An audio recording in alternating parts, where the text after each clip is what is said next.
नमस्कार, बिस्तक देख रहे हैं आप और मैं हूं आपके साथ तन्वी सिन्हा। हिंडनबर्ग रिसर्च की रिपोर्ट आने के बाद से गौतम अडानी की मुश्किलें थम नहीं रही हैं। हिंडनबर्ग की रिपोर्ट में लगे आरोपों ने अडानी के शेयरों में भूचाल ला दिया। हालांकि ग्रुप ने इन्वेस्टर्स को भरोसा दिलाने की कोशिश की, लेकिन वो नाकाम रही और तभी से ग्रुप के शेयरों में लगातार गिरावट का सिलसिला जारी है। इसी बीच अडानी ग्रुप ने खुद पर लगे शेयरों की कीमतों में जोड़-तोड़ करने समेत दूसरे आरोपों का बचाव करते हुए अपनी कंपनियों की ESG के सिद्धांतों यानी एनवायरमेंटल, सोशल और गवर्नेंस प्रिंसिपल्स और ग्लोबल फ्रेमवर्क के लिए प्रतिबद्धता के संकेत दिए हैं। हालांकि ESG के सबसे प्रभावशाली गेटकीपर्स में से एक MSCI इंक, जिसका इस सप्ताह आने वाला फैसला अडानी की कंपनियों पर भारी पड़ सकता है। दरअसल MSCI इंक अपने ESG और क्लाइमेट इंडेक्स के लिए तिमाही रिव्यू के नतीजे जारी करेगा। साथ ही यह अमेरिकी शॉर्ट सेलर के हमले के चलते अडानी ग्रुप में $100 अरब की बिकवाली के बाद पहला रिव्यू होगा। अगर इसमें अडानी की किसी भी कंपनी की ESG रेटिंग में ज्यादा गिरावट जाहिर होती है तो वे ESG इंडेक्सों से बाहर कर सकते हैं और उसमें फिर से बिकवाली शुरू हो सकती है। MSCI का पूरा नाम मॉर्गन स्टैनली कैपिटल इंटरनेशनल है और यह एक इन्वेस्टमेंट रिसर्च फर्म है जो ग्लोबल इंस्टीट्यूशनल इन्वेस्टर्स को स्टॉक इंडेक्सेस और गवर्नेंस टूल्स देता है।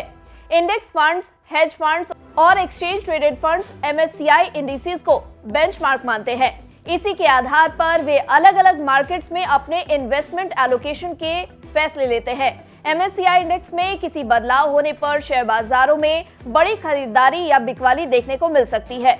MSCI अपने सूचकांक का रिव्यू हर तिमाही करता है और हर 6 महीने पर वे अपने इंडाइसेस को रीबैलेंस करता है।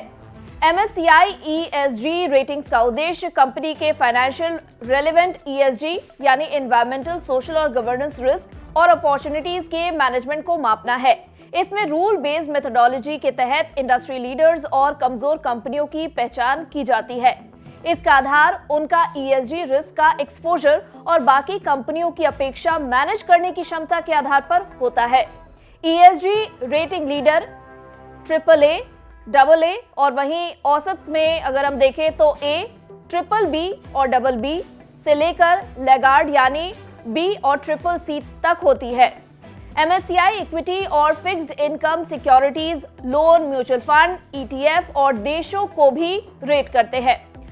अभी तक MSCI ने अडानी ग्रीन एनर्जी लिमिटेड को A रेटिंग दी है, जो उसकी तीसरी सबसे अहम रेटिंग है और कंपनी कई ESG और क्लाइमेट इंडेक्स में शामिल है। इसी तरह अडानी टोटल गैस लिमिटेड को भी A रेटिंग दी गई है। बता दें 24 जनवरी को भारतीय ग्रुप पर हिंडनबर्ग रिसर्च की अपनी रिपोर्ट जारी होने के बाद से इन रेटिंग्स को नहीं बदला गया है। MSCI ने एक ईमेल में बताया कि उसके इंडेक्सेस और रेटिंग डिवीजन स्वतंत्र रूप से काम करते हैं। ब्लूमबर्ग के डेटा के मुताबिक पैसिव ESG फंड्स के पास अडानी ग्रीन के $8.1 करोड़ के 97 लाख से ज्यादा शेयर है। वहीं ESG इंडेक्स फंड्स के लिए $1.7 करोड़ के 12 लाख शेयरों के साथ अडानी की दूसरे सबसे ज्यादा लोकप्रिय कंपनी अडानी टोटल गैस है। स्मार्ट कर्मा के एक एनालिस्ट ब्रायन फेरिटास के अनुसार index linked ESG funds Adani green में लगभग 3.6% फ्री फ्लोट और अडानी टोटल गैस में 0.7% शेयर होल्ड कर सकते हैं। फेरिटास ने कहा कि ऊंची वैल्यूएशन और पैसिव ESG फंड्स की ऊंची ओनरशिप को देखते हुए अडानी ग्रीन में ज्यादा रिस्क है। उन्होंने कहा है कि इसे देखते हुए महीने के अंत तक अडानी ग्रीन का शेयर 25 से 30% तक गिर सकता है, जबकि अडानी टोटल गैस 15 से 25% तक टूट सकता है। अभी तक कुछ ही पैसिव ESG फंड्स ने अडानी ग्रीन और अडानी टोटल गैस में शेयर बेचे हैं। अब देखना होगा कि MSCI इनके तीसरी रिव्यू के नतीजे अडानी ग्रुप के लिए क्या फैसला लेकर आते हैं। अगर आपको हमारे इस वीडियो में दी गई जानकारी पसंद आई हो तो इसे लाइक और शेयर जरूर करें। साथ ही ऐसी ही बिजनेस जगत की खबरों से अपडेटेड रहने के लिए बने रहे हमारे साथ और देखते रहे बिज़ तक।